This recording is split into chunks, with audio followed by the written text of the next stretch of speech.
अस्सलाम वालेकुम, मैं हूं नाज़िर शयाज और आप लोग देख रहे हैं मुझे sports and youth affair department of Sindh के सोशल मीडिया प्लेटफॉर्म पर। हर दफ़ा की तरह इस दफ़ा भी मैं आपको मिलवाने लेकर आई हूं एक छुपे हुए हीरे से, जिसने ना सिर्फ मुल्की बल्कि गैर मुल्की सतह पर बल्कि वर्ल्ड लेवल पर पाकिस्तान के लिए गोल्ड मेडल हासिल किया। मिक्स मार्शल आर्ट के इस छुपे हुए हीरे का नाम है आगा कलीम और हम जानते हैं इनका सफ़र। ना सिर्फ इनका सफ़र जानेंगे बल्कि उनके हवाले से नौजवानों में कितनी मोटिवेशन आ सकती है वो भी इनसे जानेंगे। आइए मेरे साथ।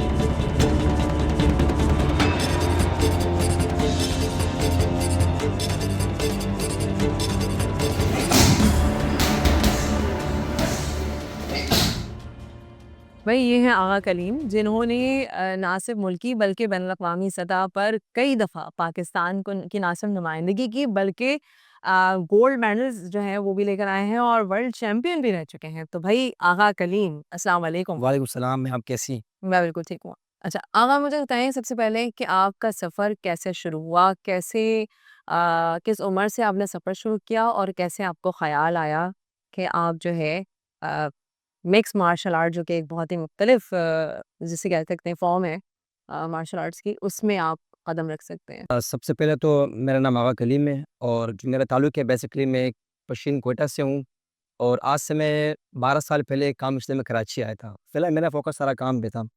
तो फिर मैं आज से 6 साल पहले एक क्लब देखा, ठीक है? लोग बच्चे वहाँ जाते थे, मेरी तरह कह रहा हूँ वहाँ पर कराटे सीखकर मैं वहाँ गया। तो जब मैं वहाँ गया तो मैंने 3-4 दिन वहाँ बैठा तो वहाँ के उस्ताद ने मुझे बोला, "आप यहाँ 3-4 दिन तो आ रहे हो, कोई आपको एडमिशन चाहिए मुझे बताएँ।" मैंने कहा, "जी सर, एडमिशन तो चाहिए मगर मेरे पास फ़ीस नहीं है कि मैं आपको पे करूँ।" उसने कहा, "इतनी सी बात?" मैंने कहा, "जी।" सर इकरार टाइगर ने मुझे और सर नौशाद सर ने मुझे वहाँ पर अपने क्लब में जो है ना मुझे बुलाया और मुझे ग्लव्स दिए, मुझे सब कुछ सामान प्रोवाइड किया। उसके बाद मैंने पीछे मुड़ के नहीं देखा। फिर अल्हम्दुलिल्लाह मैंने स्टार फाइट पहली फाइट मैंने 4 दिन के बाद खेली। अब ज़ाहिर-सी बात है, जब आप 4 दिन ट्रेनिंग करते हो, बड़ा फाइट करते हो, तो ये बड़ा मुश्किल काम होता है। तो पहली फाइट में हार गया था। उसके बाद मैंने अपना सफ़र स्टार्ट किया विनिंग का। अल्हम्दुलिल्लाह मैंने 10 टाइम ऑल सिंध विन किया, 10 टाइम ऑल कराची विन किया, उसके अलावा 2 टाइम वुशु चैंपियनशिप, उसके अलावा इंटर डिस्ट्रिक्ट, इंटर क्लब अल्लामा इकबाल डे, कायद-ए-आज़म डे, सारी अल्हम्दुलिल्लाह चैंपियनशिप मैंने विन की। फिर जो है मेरी नॉमिनेशन हुई थी उसके लिए, इंटरनेशनल चैंपियनशिप के लिए। तो उससे पहले नेशनल होता है, तो अल्हम्दुलिल्लाह मैं 2 टाइम नेशनल भी रह चुका हूँ, नेशनल चैंपियन। तो जब मेरा नाम एशियन चैंपियनशिप में आया, तो मुझे थोड़ी ना पता कि आपको जो है ना टिकट भी खुद परचेज़ करना पड़ता है, वीज़ा भी खुद लगवाना पड़ता है, तो मुझे पता नहीं था। तो जब उन्होंने कहा कि भई आप अपना टिकट की अमाउंट और वीज़ा का अमाउंट पैसे जमा करवा दीजिए इवेंट के लिए। मैंने कहा ये क्या सीन है? भई आप मैं मार भी खाऊँ, मारूँ भी और मैं खुद पैसे भी दूँ। तो मैंने कहा माज़रत यार, मेरे पास पैसे नहीं है कि मैं पे करूँ। ज़ाहिर-सी बात है, आप चाय होटल में काम करते हो, तो आपके पास कितने पैसे होंगे? आप महीने के 20,000 कमाते हो, आप इसको 20,000 दोगे? कितने दोगे? तो नहीं है आपके पास, ज़ाहिर-सी बात। तो फिर मैंने बैक स्टेप लिया। मैंने कहा यार ये मुश्किल है मेरे लिए। तब मैंने एक इंटरव्यू मैंने दी, वो जो ना थोड़ी चली थी। फिर मुझे ऐसे अहमद भाई ने बुलाया, मुझे कॉल की कि भाई क्या सीन है? मैंने कहा इस तरह सीन है, मुझे बाहर जाना है मगर मेरे पास टिकट नहीं है। तो उन्होंने मुझे टिकट करवा के दिया, मेरा होटल खर्चा, मेरा टिकट, मेरा सब कुछ ना एहसन भाई अहमद भाई ने करवाया। जिसका मैंने शर्ट भी पहना हुआ है अहमद भाई का। तो उन्होंने टिकट करवा के दिया, फिर मैं जो है ना मैं कज़ाकिस्तान गया जा रहा था और जब मैं कज़ाकिस्तान जा रहा था तो अब हम पहली बार, ज़ाहिर-सी बात है, एक बच्चा कोयटा से कराची गया है, अब पहली बार जा रहा है कज़ाकिस्तान जा रहा है। अब हमारा स्टे हमारा शारजाह एयरपोर्ट पे हुआ, तो हमारे से फ्लाइट मिस हो गई। फ्लाइट मिस होने के बाद 4 दिन हमने गुज़ारे एयरपोर्ट पे। क्या खाया, क्या पिया, हमें पता है। जब मैंने 4 दिन स्टे किया एयरपोर्ट पे, तो एहसन भाई ने मुझे कॉल किया, "भई आप कितने दिन से वहाँ मौजूद हैं?" मैंने कहा 4 दिन मुझे हो गए। तो कहा 4 दिन हो गए तो आपने मुझे बताया क्यों नहीं? मैं कहा ज़ाहिर-सी बात है, बार-बार किसी बंदे को बोलना मतलब ये समझ से बाला-तर था। तो उन्होंने दोबारा मुझे टिकट करवा के दिया, मुझे भेजा दुबई से कज़ाकिस्तान। अब जब मैं पहुँचा, ज़ाहिर-सी बात है, गुस्सा दिल में था कि ज़ाहिर-सी बात है इतना टाइम लगा, मेरा वेस्ट हुआ और टाइम जुदा, फिर वहाँ पहुँचा। तो मेरी फ़ाइट थी किर्गिस्तान के साथ ही, पहली फ़ाइट एशियन चैंपियनशिप। आप यकीन करें, मैंने सबसे फ़ास्टेस्ट नॉकआउट मारा वहाँ पे, सिर्फ़ 20 सेकंड में। वहाँ पर लोग परेशान हो गए थे।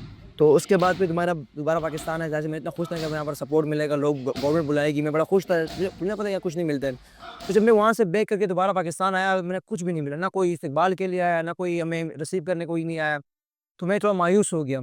फिर मैं रह गया, फिर 2023 में दोबारा मुझे जाना था वर्ल्ड चैंपियनशिप के लिए। अब ज़ाहिर सी बात, जब आप एशियन चैंपियनशिप विन करते हो, फिर आपका नाम आता है वर्ल्ड चैंपियनशिप के लिए। वर्ल्ड चैंपियनशिप के लिए मेरा नाम आया, तो मेरे पास वही दोबारा वही सी टिकट, जाना थाईलैंड का टिकट, डायरेक्ट का टिकट है, 50,000 का वीज़ा है, 3 लाख से इसके, 3 लाख इसके आपके होटल रिहाइश है, तो मतलब बहुत बहुत ज़्यादा मतलब मेरे रेंज से आउट था। फिर मुझे एहसन भाई ने बोला क्या सीन है? मैंने कहा एहसन भाई ये सीन है कि हमें थाईलैंड जाना है।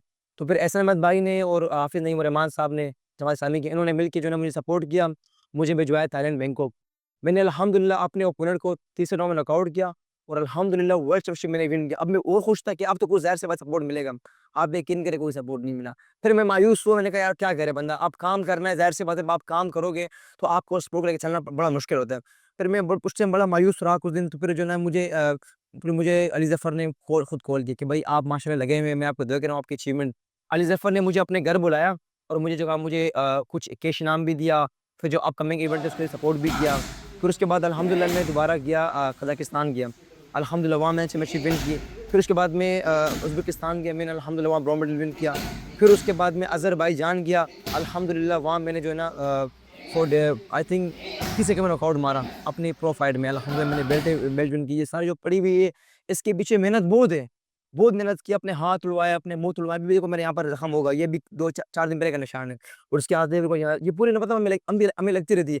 मेरा पाँव फ्रैक्चर हुआ है, मेरा हाथ फ्रैक्चर हुआ है। उसके अलावा मेरा जो है ना ये यहाँ से अभी भी निकला हुआ है, अभी फ्रैक्चर है। तो मतलब हमने बहुत सारी मुश्किल का सामना करना पड़ा। मगर अफ़सोस का मकाम है कि जो सपोर्ट हमें मिलना चाहिए था वो नहीं मिला। मगर अभी अल्हम्दुलिल्लाह मुझे बड़ा उम्मीद है, ज़ाहिर-सी बात है, जब मैंने पाकिस्तान को इतनी बड़ा सर्व किया है, तो मुझे पूरा कॉन्फिडेंस है, यकीन है कि इंशाल्लाह जो हमारी गवर्नमेंट है, स्पोर्ट गवर्नमेंट है, जो हमारी अब गवर्नमेंट ऑफ पाकिस्तान है, ये सपोर्ट करेगी आने वाले चैंपियनशिप के लिए। अभी 10 मई को मेरी फ़ाइट है अज़रबैजान के लिए, 10 मई को। मेरे आपसे इस कहने का तवज्जुह वादा करता हूँ कि इंशाल्लाह जाऊँगा और एक गोल्ड बेल्ट लेके आऊँगा। मुझे पता है मैं यहाँ 6 बजे आता हूँ। कितने बजे? मैं 6 बजे आता हूँ। 6 से लेकर रात 12 बजे मैं यहाँ इस क्लब में होता हूँ। मैं ट्रेनिंग करता हूँ। 3 शिफ्टें लगाता हूँ। एक मेरी शिफ्ट होती है स्ट्रेचिंग की होती है, वो जिसमें आप स्ट्रेचिंग कंडीशनिंग करते हो। उसके बाद अब मेरी पेडिंग की वर्कआउट आती है। उसके बाद मेरे बैक वर्कआउट आता है। उसके अलावा मेरी बहुत सारी वर्कआउट होती है। मैं लगातार मतलब मैं 6 घंटे में इस क्लब के अंदर ही मौजूद होता हूँ। यहाँ से बाहर नहीं जाता हूँ, क्योंकि मेरा गोल यही है कि आगे बढ़ना है तो करना है। अच्छा, फिर ज़ाहिर-सी बात है, फिर मैं 2024 के लिए दोबारा जा रहा था थाईलैंड के 25 के लिए, अभी मैं होके आया हूँ। तो इसमें जो जिसने सपोर्ट किया मुझे, अली परवेज़ भाई ने अल्हम्दुलिल्लाह भरपूर सपोर्ट किया। उज़्बेकिस्तान के लिए अल्हम्दुलिल्लाह अली परवेज़ भाई ने भरपूर सपोर्ट किया। अभी जा रहा हूँ मई में, तो अल्हम्दुलिल्लाह एक बार फिर सपोर्ट कर रहे हैं अली परवेज़ भाई और एहसन अहमद भाई। ये वो लोग हैं जिन्होंने मुझे थामा हुआ है। ये मेरी पाकिस्तान सपोर्ट बोर्ड असल ये है, जिन्होंने मुझे गिरने नहीं दिया। अगर मैं इन पूरे सबके नाम लेना चाहूँ तो उसमें वलीद अहमद भाई है, और उसके अलावा अली परवेज़ भाई है, एहसन अहमद भाई है, आसिम गज़नफ़र साहब है। ये वो लोग हैं जिन्होंने मुझे मतलब गिरने नहीं दिया। और इसमें इसमें ज स्पेशली जो है ना एहसन अहमद भाई और fresh Australia, sir Khwaja Aqeel Sahab, ये सारे वो लोग हैं कि जिन्होंने सपोर्ट किया है। अब अगर मैं एक आपको एक बताता हूँ ना, एक इवेंट में पता है कितना खर्चा आता है जब आप जाते हो बाहर? सिर्फ़ जब आप जाते हो, आपका एक इवेंट खर्चा 6 लाख रुपए खर्चा आता है। तो ज़ाहिर-सी बात है, मैं बोलता हूँ सर आप एहसन भाई आप टिकट दो, और वलीद भाई आप जो है ना मुझे 50,000 रुपए दो, और आप जो है उसके अलावा मैं बोलता हूँ अली परवेज़ भाई आप मेरा वीज़ा आप टिकट करवा के दें। तो इस तरह मैं लोगों से अपीलें करता हूँ। ये नहीं कि मुझे आप बोलो कि आप मुझे पैसे दो, मैं इनसे पैसे कभी नहीं माँगे, आप मुझे पैसे, मैं बोलता हूँ अली परवेज़ भाई आप टिकट करवा के दो, मैं जाऊँगा, खेल के आऊँगा, पाकिस्तान का नाम रोशन करूँगा, और अल्हम्दुलिल्लाह करके लाता हूँ, मेडल लाता हूँ अपने वतन के लिए, अल्हम्दुलिल्लाह कई बार लाया है। और सबसे मैं यही डिमांड करता हूँ कि आप होटल करवा के दें, आसिम गज़नफ़र सर मैं जाऊँगा, इंशाल्लाह फिर लेके आऊँगा। हमें बहुत मजबूरी का सामना करना पड़ता है। तो ये जो थी मेरी कुछ स्टोरी थी जो मैंने आपको सुनाया, तो इसके पीछे तकलीफ़ बहुत है। मैं कितनी बार बेहोश हुआ हूँ, ये आप किसी को पता नहीं है। जब मैंने वेट कट किया है तो मैं 2 मरतबा बेहोश हुआ हूँ वेट कट में। हम वज़न कम करते हैं, 10 दिन तक कुछ खाना-वाना नहीं खाते। 10 दिन हमारा खाना बंद होता है। जब 10 दिन खाना बंद होता है ना, तो मैं कहता हूँ यार वो कोई घर का बच्चा होगा जो इस तरह खाना बंद करेगा। मैं खाने में क्या लेता हूँ फिर, सिर्फ़ मैं लेता हूँ अपना खजूर लेता हूँ, ठीक है? उसके अलावा कॉफ़ी होती है, और की ग्रीन टी होता है, उसके अलावा फ्रूट्स होते हैं, और इसके अलावा जो ड्राई फ्रूट होते हैं, ये चीज़ें मैं यूज़ करता हूँ पूरे 10 दिन के लिए। पानी होता है। आखिर 2 दिन जब आते हैं ना, फिर हम चीज़ें मिकदार कम करते हैं, और भी मिकदार कम करते हैं, और जब आखिरी दिन आता है वेट का, फिर पानी बंद हो जाता है हमारा। पानी सब कुछ बंद, सिर्फ़ ट्रेनिंग करते हैं, पानी बंद, जाते हैं, वेट देते हैं। जब वेट होते हैं 50 आते हैं, तो उसके बाद हम ये फाइट करते हैं। तो इसमें बेहोश होना आम आम कॉमन सी बात है, बिल्कुल आम सी बात है, आप बेहोश होते हो। तो ये पूरा मेरा जर्नी था। अच्छा आगा मुझे ये बताओ कि सारी जो मुश्किलात आई और उसमें जो है जिस तरीके से आगे, तो इसमें मोटिवेशन क्या थी? ऐसी क्या मोटिवेशन थी जिसने आपको कभी रुकने नहीं दिया? इसलिए कि बहुत मुश्किल होता है ये वक़्त ऐसा कि जब आपके पास टिकट के पैसे नहीं होते और जब आपके पास जो है वो इतनी ज़्यादा प्रॉब्लम्स होती हैं, लेकिन फिर भी जो है वो आप आगे बढ़ते हैं। तो ऐसी कौन-सी मोटिवेशन थी और किससे सबसे ज़्यादा इंस्पायर हो ये भी बताओ मुझे? बिल्कुल, अगर आप मोटिवेशन की बात करेंगे, मोटिवेशन मुझे इस तरह मिली है कि इतने लोगों ने मुझे डिमोटिवेट किया है। अब डीमोटिवेट को मैंने मोटिवेशन लिया, किस तरह मेरे पास लोग आते रहे, चाय के होटल में चाय बनाता था, तो मुझे कहते रहे कि यार आप चाय बनाते हो तो चाय बनाओ, आपके लिए बेस्ट है। मतलब ज़रा बड़े ख्वाब ना देखो, बड़े ख्वाब देखोगे तो गिर जाओगे, मचूर जाओगे। तो उन लोगों को कुछ करके दिखाना था कि यार जो आपने कहा है वो तुम्हें गलत साबित करना है। तो मेरे पास ऐसे लोग आते थे कि आप कहते हैं आप खुद नहीं कर पाओगे। आज यकीन करें वही लोग मेरे पास आते हैं, मुझे कहते हैं कांग्रेचुलेशन माशाल्लाह यार, आपने जो काम कारनामा किया है हमारे लिए, पूरे बल्दे के लिए, पूरे पाकिस्तान के लिए फ़ख्र की बात है। तो ये सबसे बड़ी मेरे लिए मोटिवेशन थी कि डीमोटिवेशन से मोटिवेशन लेना। मतलब मैंने 4 टाइम वर्ल्ड चैंपियनशिप के लिए, 2 टाइम गोल्ड मेडल विन किया है, 2 टाइम अल्हम्दुलिल्लाह मैंने वो ब्रोंज मेडल विन किया है, और इसके अलावा 2 टाइम अल्हम्दुलिल्लाह मैंने जो है वो एशियन चैंपियन हूँ, 4 टाइम मैं इंटरनेशनल चैंपियन हूँ, 2 टाइम नेशनल चैंपियन हूँ। तो मैं आज अगर मैंने इतनी सारी अचीवमेंट मैंने विन की है, तो ये मेरे मेरे पास ना होती। तो इनमें बड़ा किरदार है मेरी कंपनी का, माइको का, और एवन टसल का, सर सलीमत खारसास का और सर अली गिलानी का। तो इन्होंने मुझे अल्हम्दुलिल्लाह भरपूर थामा हुआ है। तो इसी वजह से मैं अल्हम्दुलिल्लाह मैं लगा हूँ, अपनी मेहनत करता हूँ और अल्हम्दुलिल्लाह हर जगह से मेडल लाता हूँ, बेल्ट लाता हूँ पाकिस्तान के लिए। तो असल जो है ना मेरी सपोर्ट, मोटिवेशन सब कुछ यही लोग हैं, यही मेरी गवर्नमेंट है। भई आगा कलीम जिस तरीके से बता रहे थे ना कि इसने डीमोटिवेशन से मोटिवेशन लिया, ये हमारी यंग जनरेशन के लिए एक बहुत बड़ा सबक है। कि कोई आपको डिमोटिवेट भी कर रहा हो तो आप कहते हैं ना कि शर में से भी खैर की जो है वो कोई लिंक निकालें तो वो इसी तरीके से आगा ने निकाला है। मैं एक और सवाल करना चाहूँगी जो कि मैं हर प्लेयर से, एथलीट से करती हूँ। आगा मुझे ये बताओ कि जब तुम चोट-वोट लगवा के आते थे तो अम्मा-अब्बा ने कभी तुम्हें कुछ नहीं कहा? अम्मा ने मतलब ये नहीं कहा कि बेटा अब तुम घर से निकले तो टाँगें तोड़ दूँगी? क्योंकि अम्माएँ बड़ी सेंसिटिव होती हैं। मैंने भी तुमसे शुरू से अब तक जो है वो अम्मा-अब्बा का सवाल नहीं किया था। मुझे अपने पेरेंट्स का रिएक्शन बताओ कि जब तुमने मिक्स मार्शल आर्ट में कदम रखा तो पेरेंट्स का रिएक्शन क्या था? तो बिल्कुल, अगर मैं वो बताऊँ, जब मैं फर्स्ट टाइम मैंने फाइट खेल के आया था, तो मैंने गाँव में वालिदा मेरी गाँव में मैंने फ़ोन किया। मैंने कहा यार वालिदा मेरे को हमने अल्हम्दुलिल्लाह मैंने पहली फाइट विन की है, मैं मेडल लाया हूँ। तो मैंने कहा यार ज़ाहिर वो मुझे खुश होंगे कि यार माशाल्लाह कांग्रेचुलेशन, आपको मुबारक हो। तो उन्होंने मुझे वहीं पे सही ज़लील किया मोबाइल के अंदर कि ये धंधे छोड़ो, ये नहीं खेलो, ऐसा है, वैसा है। मैंने कहा मुझे खेलना है। अच्छा, फिर 2 महीने बाद वो कराची आई ना हमसे मिलने के लिए। तो उस दौरान जो है मेरी फाइट थी, एमएमए की फाइट थी, उसमें जो है मेरा हाथ फ्रैक्चर हो गया था। अब जो मेरा हाथ फ्रैक्चर हुआ और जब मैं घर में आया हूँ ना, आप यकीन करें, मैं घर में एंटर हुआ, मेरा आँख किसी ने मत बताया, छुपाया छुपाया हुआ था। उसने मेरी आँख देखी, पूरी आँख खाली थी ना, ये आँख पूरी खाली थी, पूरी सूजी हुई थी।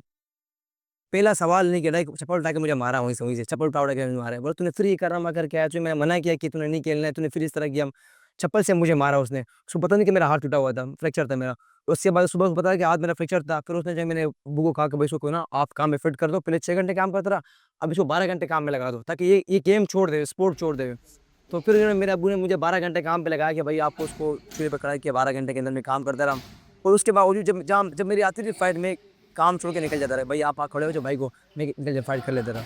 तो मतलब मेरी वालदा ने मुझे मारा भी, बहुत मारा भी है, समझाया भी है कि भाई इसको छोड़ दो। मतलब अभी तक मैंने छोड़ा, अभी मुझे मेरी आँख पे लगी है ना, अब यकीन करें मुझे परसों भी इसने वालदा ने मुझे मारी है, जूते मारी है कि तू देख तूने अपने क्या लक्ष्य बनाया है। मैंने कहा ये स्पोर्ट्स है, अब हम इसमें इतने तगड़े हो गए, इतने जानदार हो गए कि हमें मतलब छोटा असर नहीं करती। वो कहते हैं माँ तो माँ होती है, उसका दिल दुखता है चाहे कुछ भी हो जाए। तो मुझे कदर ये एहसास है, अब मतलब हम आगे निकल चुके हैं स्पोर्ट्स में, तो अभी हमने करना है अपने वतन के लिए, अपने इस पाकिस्तान के लिए लड़ना है आखिर तक। तो फिर अल्हम्दुलिल्लाह हम ना चोट देखते हैं ना कि हमें ज़ख्म होते हैं, बताता नहीं हूँ घर पे कि मुझे लगी है। अब इज़ाज़ से बाहर नज़र आता है। जो चोटें मेरी अम्मी लगती है ना, इनसाइड लगती है, तो हम बताते नहीं कि यार मैं यहाँ फ्रैक्चर हो गया, ऐसा-वैसा हो गया, तो हम पट्टी-वट्टी भी नहीं लगाता हूँ, जो वालदा घर पे होती है। तो ये था कि मतलब वालदा की तरफ से हमें बड़ी मार पड़ी है इस चीज़ पे कि आप इसको छोड़ दो। मतलब हमने अभी तक छोड़ा नहीं है, समझाया वालदा को, भई हमारा फील्ड है, इसमें हमें करना पड़ता है। तो अब जो है अब थोड़े मैच्योर हो गए, मतलब वालदा लोग में कि हाँ यार स्पोर्ट्स है, खेलते लगती है, ज़ाहिर-सी बात है। तो अब कुछ बोलती नहीं है, मतलब ये कि डाँटती रहती है इस बात पे, इस तरह की। वही जिस तरीके से आगा बता रहे थे कि उनकी वालदा जो है बहुत सेंसिटिव थी, बहुत सेंसिटिव हैं उनके लिए, उसी तरीके से मेरी अम्मी भी जो है वो बहुत ज़्यादा सेंसिटिव थी मेरे लिए। स्पेशली जब मैं ताइक्वांडो ट्रेनिंग कर रही थी और बहुत ज़्यादा मुखालफत का सामना मुझे भी करना पड़ा था जिस तरीके से आगा कर रहे थे। और मेरी अम्मा का भी सेम यही सीन था कि अगर हाथ टूट जाएगा तो क्या होगा, अगर ये हो जाएगा या वो हो जाएगा। लेकिन ऐसे मामला में वालिद जो है ना वो थोड़ा सपोर्टिव होते हैं। तो मुझे लगता है आगा को भी कम से कम एक तरफ से सपोर्ट ज़रूर मिली है इस मामले में, वरना आगा जो है वो इतना ज़्यादा जो है ना वो पैशनेट होकर इस चीज़ को पाकिस्तान के लिए पाकिस्तान का नाम रोशन ना कर पाते। चले भई मैं लूँगी आपसे इजाज़त। नेक्स्ट वीडियो में हम दोबारा किसी बहुत ही खूबसूरत, बहुत ही अच्छे, बहुत ही टैलेंटेड हीरे के साथ आपको आपके सामने आएँगे और इस वीडियो को लाइक कीजिएगा, शेयर कीजिएगा और चैनल को सब्सक्राइब करना मत भूलिएगा। हम लेंगे आपसे इजाज़त। Till our next vlog. अल्लाह हाफ़िज़।